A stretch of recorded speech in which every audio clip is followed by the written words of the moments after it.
Claude responded.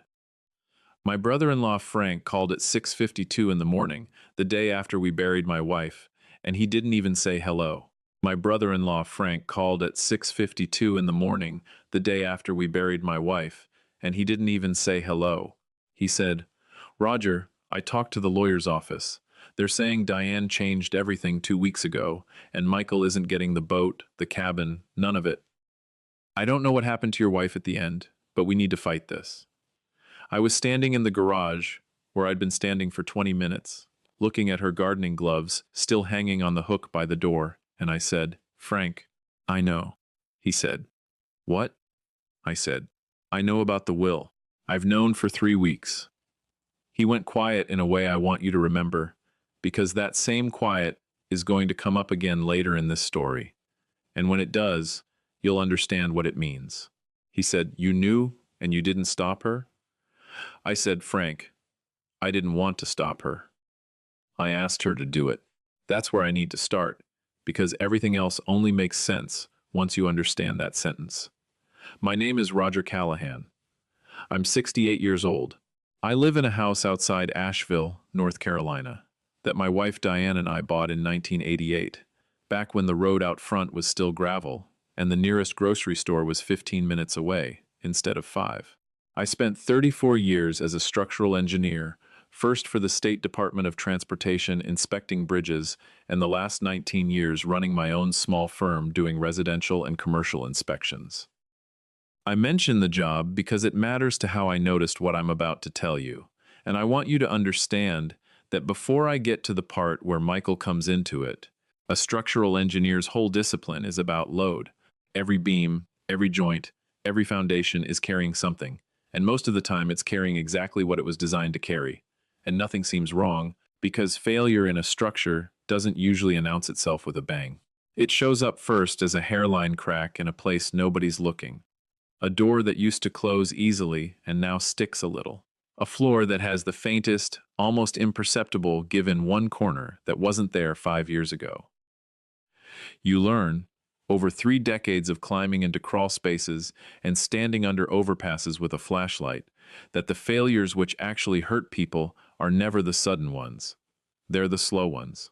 The load that gets added an inch at a time, so gradually that nobody in the building notices they're standing on something that's already been compromised for years. I had been watching a slow failure for 18 months before I said anything to Diane. And I want to tell you, before I tell you what Michael did, that this was not a decision I made out of anger. My wife had been sick for 1.5 years. I am not a man who moves quickly on anger. I am a man who watches and documents and waits until the picture is complete, because I spent 34 years learning that the person who acts on the first crack instead of the whole pattern is the person who makes the wrong call. Welcome back to the channel. If you're new here, I tell true stories, my own and the ones people trust me with, and I read every comment. So if this one gets to you, tell me where you're listening from tonight. Now let me tell you what my son did and what my wife and I decided to do about it. Diane Marie Callahan was born in Knoxville, Tennessee in 1957, and she was my wife for 41 years. She taught 4th grade at a public elementary school outside Asheville for 29 of those years, and if you have ever known a woman who taught 4th grade for 3 decades, you know the particular kind of patience I'm describing, and you also know that patience is not the same thing as being naive. Diane was not naive about anybody, least of all her own children. She loved fiercely, and she saw clearly, and those two things lived in her at the same time without ever canceling each other out. We had 2 children. Sarah was 39, lived 2 hours away in Charlotte, worked as a physical therapist, and had her mother's exact way of showing up without being asked. When Diane's diagnosis came, Sarah started driving up every other weekend, and she never once, not one single time in 18 months, asked a question about money, property, or what would happen to anything we owned. She came to sit with her mother during chemo. She came to cook meals and freeze them in containers, labeled by date. She came because that's who Sarah is, and I want you to hold on to that contrast, because it's going to matter. Michael was 43, lived 40 minutes away in Hendersonville, and worked as a commercial real estate broker, which meant he understood property valuation, market timing, and asset positioning better than a second almost anyone else in the family, and which I would come to understand mattered a great deal to what happened next. The diagnosis came in March of last year. Ovarian cancer, stage 3, found later than anyone wanted because Diane had spent the previous winter telling herself a persistent ache was nothing. The oncologist at the regional cancer center was direct with us in the way I respected even when I didn't want to hear it. The treatment was going to be aggressive. The outcome was not something she was willing to promise. Diane took the news the way she took everything, which was quietly for about 2 days, and then with a plan. She was not a woman who collapsed. She was a woman who reorganized. She told the kids in April. Sarah drove up that same weekend and stayed 4 days, and cried in the bathroom where she thought nobody could hear her, and was steady and useful everywhere else in the house. Michael drove over for dinner, expressed the appropriate amount of concern, hugged his mother longer than usual, and drove home. And then, within about 3 weeks, something in the pattern of his visits changed, and because I am a man who is trained to notice a pattern change, I noticed it. He started calling more. Not every day, but noticeably more than before, and the calls had a quality to them I can only describe as rehearsed warmth, the kind of attentiveness that feels like it's being performed for an audience rather than felt for a person. He started visiting with small gifts, a blanket, a specific tea Diane liked, a photo album he'd apparently spent time putting together. And each time he brought something, he made sure I saw him bring it, made sure the moment of presentation happened where it could be witnessed. I noted it. I did not conclude anything from it yet. That's not how you're trained to think when your whole career has been about not jumping to conclusions from a single data point. Then came the Sunday in May that started the notebook. Michael stayed after dinner while Diane rested upstairs, and he sat across from me at the kitchen table and said he'd been thinking about logistics, given everything going on, and wanted to know if Diane and I had talked to anyone about how the house and the lake cabin were titled. He said he didn't want to be morbid about it. He said he just didn't want there to be confusion later, for anybody's sake. I told him we had an estate attorney, and everything was handled. He said, of course, and the conversation moved on to something else. And if you had been sitting at that table, you might not have thought anything of it at all. I went to my study that night and got out a legal pad, and I wrote down the date and exactly what he had said, as close to word for word as I could remember it, the same way I used to write up an inspection report, without editorializing, just the facts as observed. I didn't tell Diane yet. She was 3 weeks into treatment, and I didn't want to hand her a suspicion on top of everything else she was carrying, not until I had more than one data point. I got more data points. In June, at a cookout at Sarah's place in Charlotte, Michael pulled me aside by the grill and asked, almost casually, whether the sale of my engineering firm 2 years earlier had gone into some kind of trust or whether the proceeds were just sitting in our regular accounts. He said a colleague of his had gone through something similar with his own father's business sale and run into complications, and he just wanted to make sure we'd thought it through. I wrote that down too, that night, in the same notebook. In July, he asked Diane directly, not me, about the lake cabin. We had a small place on Lake Lure that we'd owned since 2001, where every one of our grandchildren had learned to fish off the same dock, and Michael asked his mother, gently, warmly, whether she'd given any thought to what she wanted to happen with it, just so there's no fighting later. Diane told me about that conversation the same evening, at the kitchen table, in the particular voice she used when she already understood something and was waiting to see if I understood it too. She said, Michael asked me about the cabin today. I said, I know. He's been asking things. She looked at me for a long moment and said, how long have you known? I said, since May. She said, I've been feeling it since April. That was the first time we said it out loud to each other, sitting at that table with the window open and the sound of the creek behind the house coming through the screen. Diane said, I believe he loves me. I want to say that clearly, because I do believe it, but what he's doing right now isn't coming from love. It's coming from the part of him that has always kept score. And right now the score has a deadline attached to it, and he can feel the deadline the same way I can. She said it without any bitterness in her voice at all, which was very much who she was. I asked her what she wanted to do. She said, I want you to keep watching, and I want to think. I kept watching. The notebook kept growing through the summer and into the fall, through good weeks of treatment and hard ones, and Michael's attention never wavered in its intensity, only in its direction, which circled again and again back to the same handful of questions dressed up in different, gentler language each time. In September, 10 months after the diagnosis, I found something that moved this from a suspicion I was tracking to a fact I could document. Diane's oncology practice used a patient portal where she could see lab results and message her care team, and after a hospital system 2 states over had a well-publicized data breach that summer, I got in the habit of checking the account's login history the way you'd check a smoke detector battery, just a basic precaution. In September, I checked it and found 6 logins over the previous 10 weeks, from a device that wasn't Diane's, wasn't mine, and wasn't Sarah's. I ran the IP address through a basic lookup, the kind anyone can do with a browser in 3 minutes, and it traced to a residential internet provider serving Hendersonville. I sat on that for 12 days before I did anything else with it, and I want to explain why, because those 12 days were not me doing nothing. I spent them ruling out every other explanation before I trusted the one that was starting to form. I checked whether Michael had ever used our home Wi-Fi on the dates in question. He hadn't been at the house on any of those days, and I confirmed that against both my own calendar and Diane's day planner. I checked whether the hospital system had some routine reason a login could show up from an unexpected location. Their IT department confirmed it did not. I checked Diane's own devices to make sure the access wasn't coming from somewhere I'd overlooked.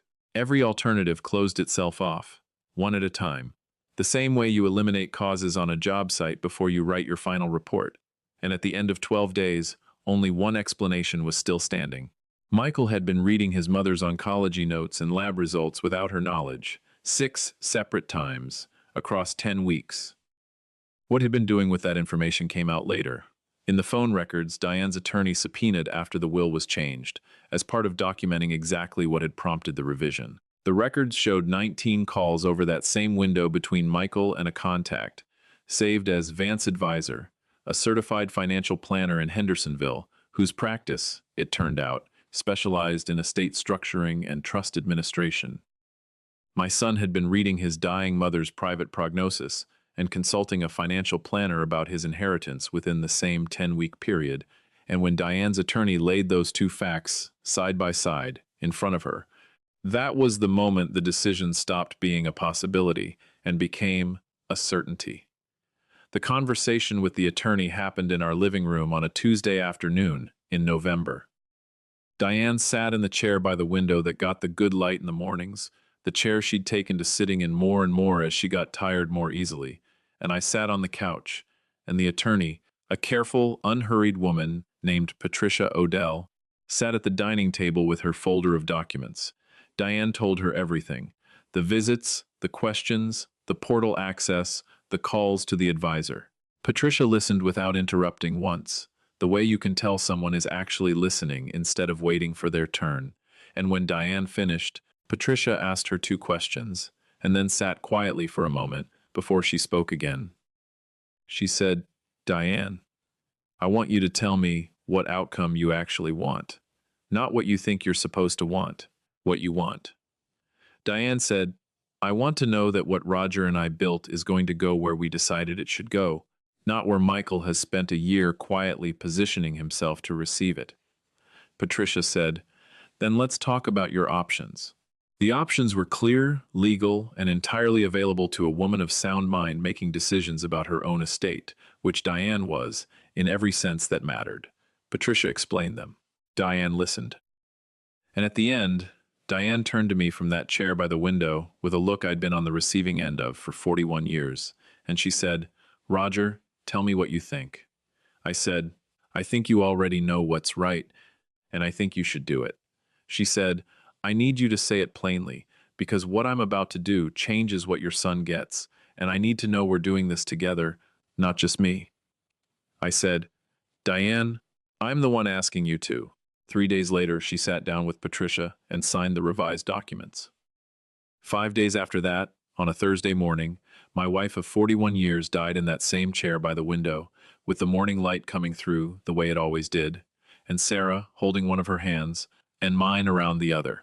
Michael was at the house within the hour of the call.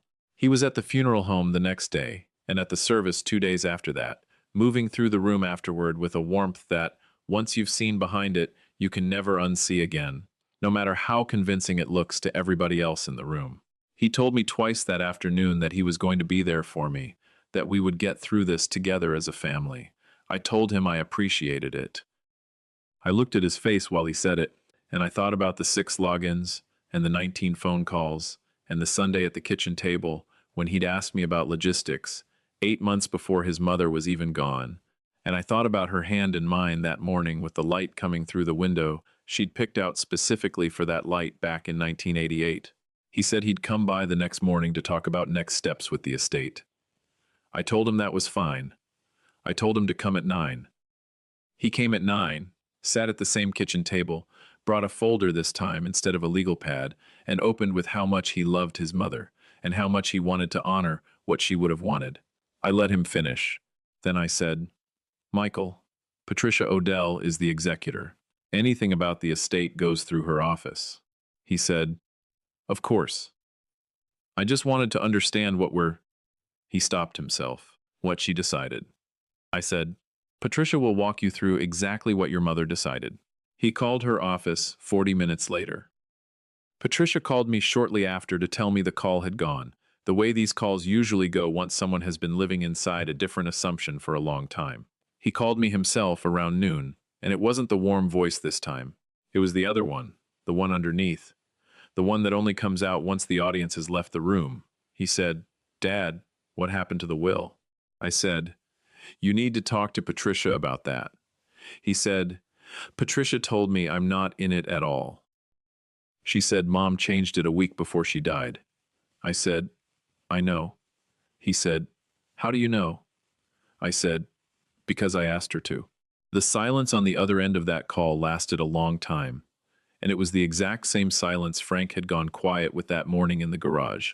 The silence of somebody realizing the story they walked into the conversation with is not the story that's actually true. He finally said, "You asked her. You asked your dying wife to cut out your own son." I said, "I sat with your mother in November, and we talked about what we both already knew and what we both wanted done about it. The decision was hers. The asking was mine." "Both of those things are true at the same time, Michael." He said, "What exactly do you think you know?" I said, "I know about the portal logins, 6 of them, over 10 weeks, from an IP address that traces straight to Hendersonville. I know about the calls to Vance, your advisor, 19 of them in that same window. I know about the Sunday in May when you asked me about logistics before your mother had even started her 2nd round of chemo.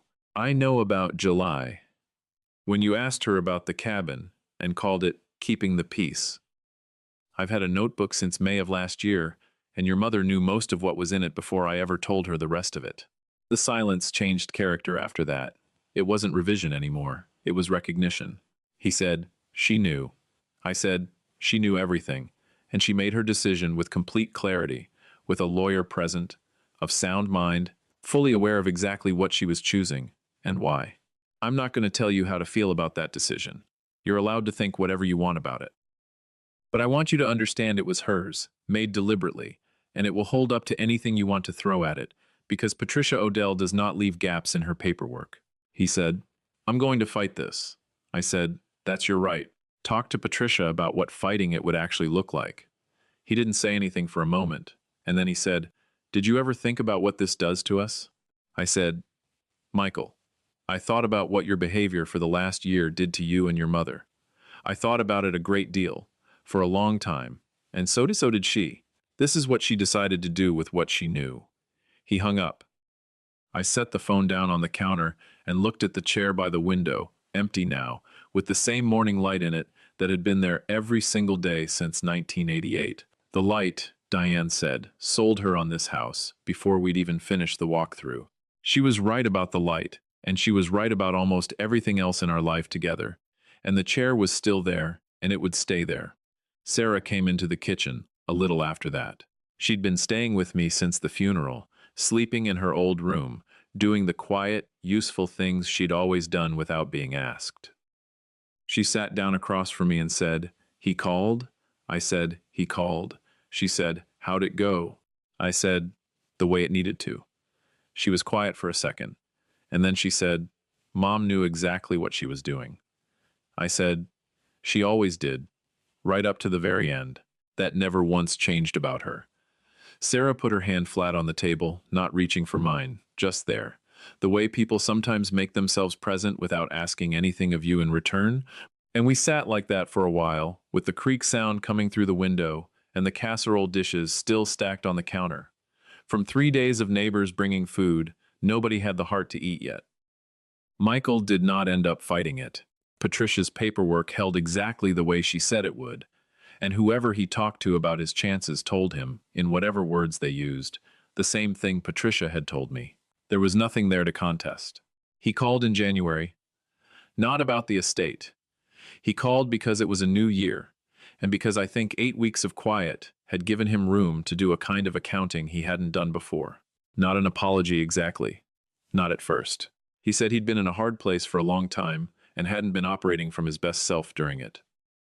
He said he understood now that his mother had seen things about him that he hadn't realized were visible from the outside. I said, she saw everything, Michael. That never changed. She just decided for herself when it was time to act on what she saw. He asked if she'd been angry. I said, no. Anger wasn't in her. Not toward the people she loved. She was sad. She was sad about what she'd had to see, and sad about the choice it forced her to make. And she made it anyway, clearly, and without any hate in it at all. That was the most her thing she ever did. He was quiet for a while, and then he asked if he could come by sometime after the new year settled in. I told him the door had never been closed, that what had changed was the arrangement, not whether he was still my son. Frank came for coffee the Sunday after the funeral, the way I told him he could, that first morning in the garage. I told him everything. Start to finish, the notebook and the portal logins, and the calls to Vance, and the afternoon in the living room, with Patricia and everything Diane had said across that kitchen table over all those months. Frank listened, the way I've come to learn his side of the family listens, all the way through, without cutting in once. When I finished, he sat with his coffee for a minute, looking at the chair by the window, and he said, she would have told me eventually, wouldn't she? I said, she would have. She had a way of getting to things in her own order. He said, I called you, thinking you didn't know. I walked in with completely the wrong story. I said, you walked in with the story you had.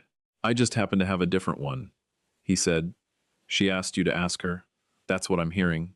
I said, she'd already decided, Frank. She just needed to know I was standing next to her when she did it. She never wanted to carry something that size by herself. That was Diane, all the way to the end. Frank looked toward the window again, where the light was doing exactly what it always did in that kitchen at that hour, and he said, quietly, she really did find the right man. I said, she'd tell you it was the window that sold her, not me. She said that every single time we had people over for 36 years. He smiled, and there was enough of Diane in it that I had to look somewhere else for a second, so I looked at the window instead. The will says what it says. The cabin, the house, the accounts, all of it, sits exactly where Diane decided it should sit, and Sarah has copies of every document in the same drawer where I keep my old inspection reports, filed the way I've filed everything for 40 years. 41 years is a long time to build a life with somebody. It's long enough to know, without being told, when the person across the table from you has already made up her mind and just needs somebody standing beside her to say it out loud with her. It's long enough to understand that asking her to do it wasn't the betrayal in this story. The betrayal was a year of quiet positioning dressed up as love, a folder full of gifts brought to be witnessed instead of felt, 6 logins into records that were never his to read. What Diane did wasn't the wound, it was the correction. She signed it herself, with her eyes open, and she died 5 days later at peace, with her daughter holding one hand and mine around the other. In the morning light from the window she picked out on purpose, all the way back in 1988, before either one of our children had even been born. If any part of this sat with you tonight, tell me in the comments which moment you felt the most, and tell me where you're watching from. Hit that like button before you go, subscribe if you haven't yet, and I'll see you in the next one. Claude responded, Love doesn't need to be loud to be real. Sometimes the truest kind is a woman quietly noticing everything and choosing, in her own time, how to answer it. Love doesn't need to be loud to be real. Sometimes the truest kind is a woman quietly noticing everything and choosing, in her own time, how to answer it. What Diane leaves behind isn't a lesson about anger, it's one about clarity. Pay attention to the people you love, trust what you see, and don't be afraid to make the hard decision gently with someone standing beside you. A small note for you. This story was written and fictionalized by AI for entertainment purposes, while hoping to share a genuine, positive life lesson with you.